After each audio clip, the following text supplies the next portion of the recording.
Bill അങ്ങനെ തന്നെയാണ്. അത് ആശങ്കപ്പെടുത്തുന്ന കാര്യം തന്നെയാണ്. ഇപ്പോൾ കോഴിക്കോടിന് പിന്നാലെ കൊല്ലം സ്വദേശിനിയായ 7 വയസ്സുകാരിക്കാണ് പേവിഷബാധ സ്ഥിരീകരിച്ചത്. ഈ കുട്ടിയെ പട്ടി കടിക്കുന്നത് ഏപ്രിൽ മാസം 8-ാം തീയതി ഉച്ചയ്ക്ക് 12 മണിക്കാണ്. അതിനുശേഷം തൊട്ട് അടുത്ത് തന്നെയുള്ള പ്രാഥമിക ആരോഗ്യ കേന്ദ്രത്തിൽ ഈ കുട്ടിയെ കൊണ്ടുപോയി അവിടെ ഈ മുറിവ് ക്ലീൻ ചെയ്യുകയും പ്രതിരോധ കുത്തിവയ്പ്പ് എടുത്തതുമാണ്. പിന്നീട് 5 കുത്തിവയ്പ്പുകളാണ് സാധാരണഗതിയിൽ എടുക്കുന്നത്. അതിൽ 4 കുത്തിവയ്പ്പുകളും എടുത്തു. മെയ് 6-ാം തീയതിയാണ് 5ാമത്തെ പ്രതിരോധ കുത്തിവയ്പ്പ് ഉണ്ടായിരുന്നത്. അതിനിടയിലാണ് ഈ ഏപ്രിൽ 28-ന് കുട്ടിക്ക് പനി ഉണ്ടാകുന്നത്. ഇത് യഥാസമയം വാക്സിൻ എടുത്തത് കൊണ്ട് തന്നെ കാര്യമാക്കിയിരുന്നില്ല.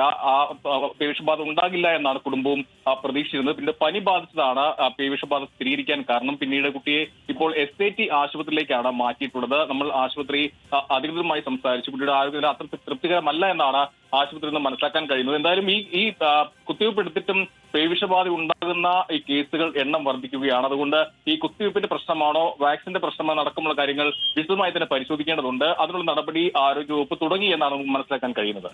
ഓക്കെ, ബിനിൽ സബുവാണ് വിവരങ്ങൾ നൽകിയത്. വാക്സിൻ എടുത്തിട്ടും 7 വയസ്സുകാരിക്ക് പേവിഷബാധ സ്ഥിരീകരിച്ചിരിക്കുകയാണ്. കൊല്ലം സ്വദേശിയായ കുട്ടിയെ തിരുവനന്തപുരം SAT ആശുപത്രിയിൽ പ്രവേശിപ്പിച്ചിരിക്കുന്നു. സമാനമായ കേസുകൾ തുടർച്ചയായി റിപ്പോർട്ട് ചെയ്യുന്നത് ആരോഗ്യവകുപ്പ് ഗൗരവത്തോടെ എടുക്കണം എന്നുള്ള ആവശ്യം, അടിയന്തര ആവശ്യം ഉയർന്നു വരികയാണ്.